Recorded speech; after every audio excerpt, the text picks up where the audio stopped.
Hello guys, this is पवन कुमार और आर्किब studies में आपको स्वागत है। इस वीडियो में हम देखने वाले हैं स्पेसेस इन अ रेसिडेंस। और ये स्पेसेस वो स्पेसेस होंगे जो आप शायद पहले से नहीं जानते। जैसे कि आप इनमें से ये सब जानते होंगे, बेडरूम क्या होता है, बाथरूम क्या होती है, toilet, kitchen, home theatre, all of them you might be knowing. अगर आपको इनमें से कोई नहीं पता तो आप कमेंट सेक्शन में लिखकर बता सकते हैं। मैं ट्राई करूंगा कि आपको आंसर दे पाऊँ। And in this video we are going to learn about attic क्या होता है, पेंट्री क्या होता है, family room, drawing room, foyer, closet, all of them हम पढ़ेंगे। तो चलिए शुरू करते हैं। पहला है एटिक। इसे हिंदी में अटारी भी बोलते हैं। अ स्पेस और रूम इनसाइड और partly inside the roof of a building. एक स्पेस या फिर एक रूम जो बिल्डिंग की रूफ के अंदर होता है या फिर थोड़ा सा भाग अंदर होता है। Attics are usually between the ceiling of the top floor and the slanted roof. Attic जो होती है वो मोस्टली जो सीलिंग होती है टॉप फ्लोर की, मीन्स ये देख रहे हैं आप, और स्लैंटेड रूफ मतलब ये जो तिरछी रूफ होती है स्लैंटेड, इसके बीच का स्पेस जो भी होता है उसे हम बोलते हैं एटिक। अगर हम इसे सेक्शन में देखें तो ऐसी बिल्डिंग होगी, ये आपके वॉल्स हो गई, इसमें आप मान लीजिए 2 फ्लोर का बिल्डिंग है। तो ये एक ये सीलिंग है, एक ये सीलिंग है। यहाँ पर जो स्पेस बचा ये वाला, इसे बोल देंगे एटिक। और इसी को अगर हम देखें फ्लैट रूफ में, मान लीजिए कि आपकी बिल्डिंग है और इसमें से ये आपके फ्लोर्स हो गए। अब हो सकता है कि आपने रूम में थोड़ा सा भाग अंदर दे रखा हो कुछ सामान रखने के लिए, तो उसे भी हम एटिक बोल सकते हैं। दूसरा है pantry. A room or cupboard where beverages, food, sometimes dishes, household cleaning products, and linens are stored within a home or office. एक ऑफिस या होम में एक रूम या कबर्ड जहाँ पर खाने का सामान, ड्रिंक्स या बर्तन या फिर घर को साफ करने वाले सामान या फिर कुछ छोटे मोटे कपड़े भी रखे होते हैं, तो उसे हम बोलते हैं पेंट्री। ये मोस्टली देखें तो हमको ऑफिस में मिलता है, क्योंकि घरों में तो मोस्टली किचन होता है, तो ये ऑफिस में आपको पेंट्री ज़्यादा देखने को मिलेगा। Third is family room versus living room. बहुत से लोगों को लगता है कि फैमिली रूम और लिविंग रूम दोनों सेम होते हैं, लेकिन इनमें काफ़ी डिफरेंस देखने को मिलता है। The family room is more casual, day to day place to go watch television, hang out, spend time with your family.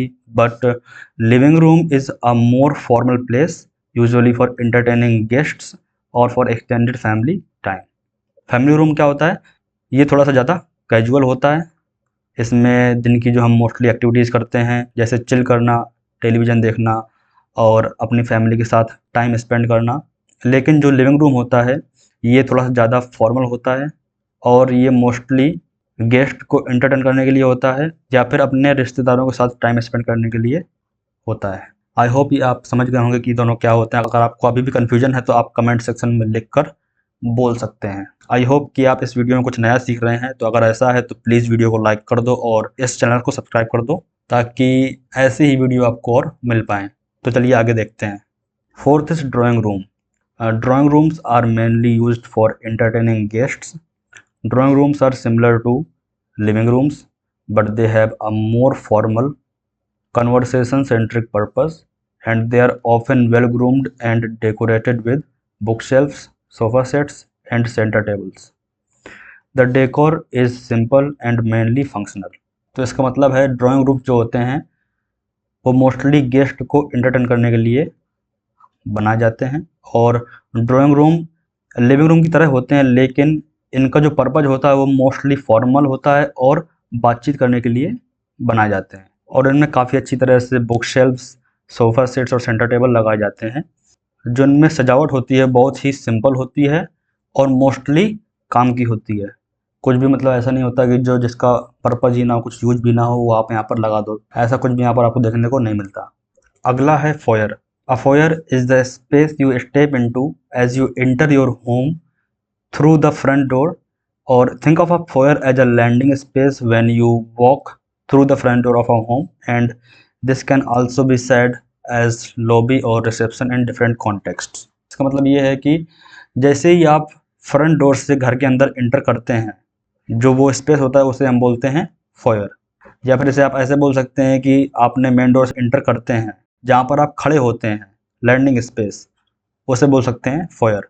तो यहाँ पर देखिए, आप यहाँ पे एंट्री करते हैं, full area you can say as a foyer. कुछ जगहों पे इसे लॉबी और रिसेप्शन भी कहते हैं। इसे डिफरेंट कॉन्टेक्स्ट में देखते हैं, जैसे कि अगर आप रेलवे स्टेशन में एंट्री करते हैं तो जो स्पेस होता है उसे आप लॉबी बोल सकते हैं। बट अगर इसी चीज़ को हम हॉस्पिटल में या फिर होटल्स में बोलें तो वहाँ पर आप इसे रिसेप्शन बोलेंगे। तो आई होप सो कि आप ये समझ गए होंगे कि फॉयर क्या होता है। तो चलिए आगे देखते हैं। So next is closet. A closet is an enclosed space with a door used for storage, particularly that of clothes. Fitted closets are built into the walls of the house so that they take up no apparent space in the room. So closet एक बंद space होता है दरवाजे के साथ में, okay, जहाँ पर आप अपने क्लोथ्स को स्टोर कर सकते हैं। क्लोथ्स के अलावा आप अपने शूज़, बैग्स या फिर कुछ भी आप सामान जो आप रेडी होने के लिए रखते हैं, वो आप सब यहाँ पर क्लोजेट में रख सकते हैं। और फिटेड क्लोजेट्स जो होते हैं वो वॉल्स के अंदर ही बनाए जाते हैं ताकि वो आपके रूम का कुछ एक्स्ट्रा स्पेस नहीं लेते। तो जैसे कि आप यहाँ पर देख सकते हैं, इसमें आपको ज्वेलरी दिख जाएगी, कपड़े रखे हुए हैं, बैग्स भी रखे हुए हैं, lighting for makeup, okay, all that you can से। मतलब है क्लोजेट में आप जो भी सामान चाहिए होता है आपको रेडी होने के लिए, आप सब वहाँ पर रख सकते हैं। नेक्स्ट है सनरूम्स। A sunroom, also known as solarium or garden room, is an indoor room with lots of windows and views of the outdoors. Sunrooms are screen or glass enclosed spaces. मतलब सनरूम को आप सोलेरियम या फिर garden room भी बोल सकते हैं। यह घर के अंदर एक रूम होता है जहाँ पर आपको बहुत सारी विंडोज़ मिलेंगी और यहाँ से आपको बाहर का व्यू देखने को अच्छी तरह से मिल जाएगा।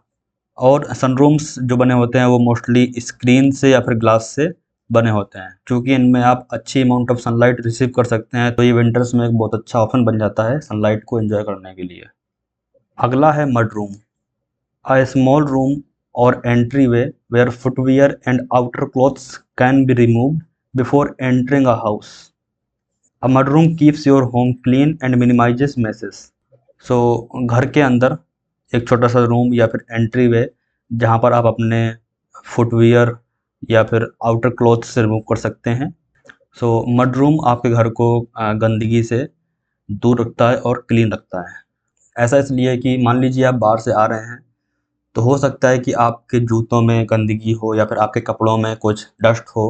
अगर आपने रिमूव नहीं किए तो आपका रूम या घर गंदा हो सकता है। तो इसलिए मड रूम आपके घर को क्लीन करने में बहुत अच्छी तरह से हेल्प करता है। अगला है powder room. So a small bathroom that typically contains only a toilet and a sink but no shower और बाथटब। सो ऐसा एक छोटा सा बाथरूम जहाँ पर आपको केवल टॉयलेट और एक सिंक मिलता है और बाथिंग के लिए कोई शावर या बाथटब नहीं होता, तो उसे बोलते हैं पाउडर रूम। ओके, अगर आप वीडियो को यहाँ तक देख पाए, इसका मतलब ये है कि आपको वीडियो पसंद आ रही है, तो वीडियो को लाइक कर दो और इस चैनल को सब्सक्राइब कर दो। Courtyards. So courtyards are outdoor spaces typically enclosed on 3 or 4 sides and are open to sky. Courtyards can be located within the footprint of a building to provide an alternate form of recreation space. Courtyards outdoor space होते हैं जो 3 तरफ से या चारों तरफ से बंद होते हैं और ये टॉप से ओपन टू स्काई होते हैं।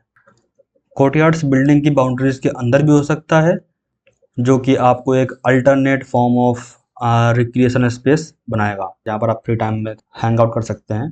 So that's a space inside or within the periphery of building.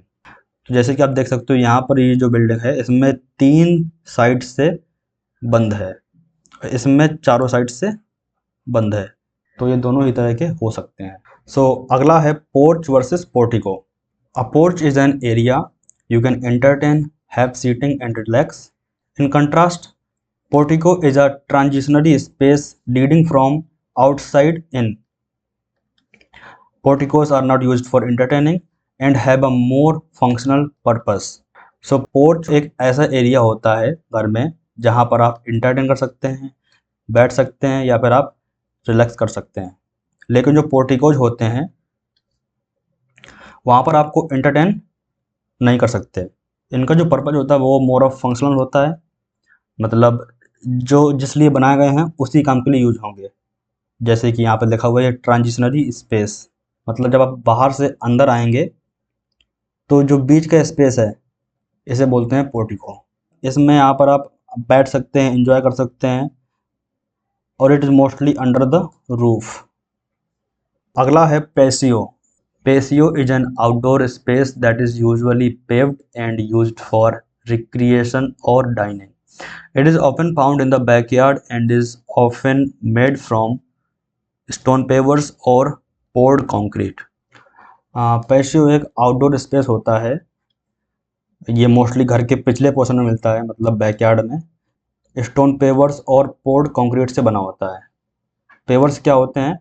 Stone pavers mostly जो होते हैं वो सरफेसेस को बनाने के लिए यूज होते हैं, जैसे कि कोई रोड्स हो गए या फिर कोई लैंडस्केपिंग एरियाज हो गया, वहाँ पर हम स्टोन पेवर्स का यूज करते हैं। और पोर्ड कंक्रीट जो होता है, मतलब कंक्रीट को सिंपली आप डाल दो, जैसे यहाँ पर देखने को मिल जाएगा आपको, ये पोर्ड कंक्रीट है और यहाँ पर ये पेवमेंट है विद ग्रास। सो लास्ट है veranda versus balcony. Veranda is an open air gallery with a roof attached to the outside of building, while a balcony is an outdoor extension of building's upper floor, enclosed by a short wall, railings or balustrade. वरांडा जो होता है वो एक gallery होती है जो open air होती है, जैसे कि आप देख सकते हैं यहाँ पर, और ये रूफ से अटैच होती है। लेकिन जो बालकनी होती है ये रूफ का थोड़ा सा पार्ट बाहर निकल के बना होता है, और मोस्टली आपको यहाँ पर रेलिंग दिख जाएगी या फिर कोई वॉल बनी हो सकती है या फिर कोई बैलेस्टर भी हो सकते हैं। सो ये डिफरेंस है बालकनी और वरांडा में। तो आई होप सो कि आपने इस वीडियो में कुछ नया सीखा हो। अगर ऐसा है तो आप प्लीज़ इस वीडियो को लाइक करना, अपने दोस्तों के साथ शेयर कर देना और इस चैनल को सब्सक्राइब कर देना, ताकि आप फ्यूचर में ऐसी वीडियोज़ और देख पाएँ।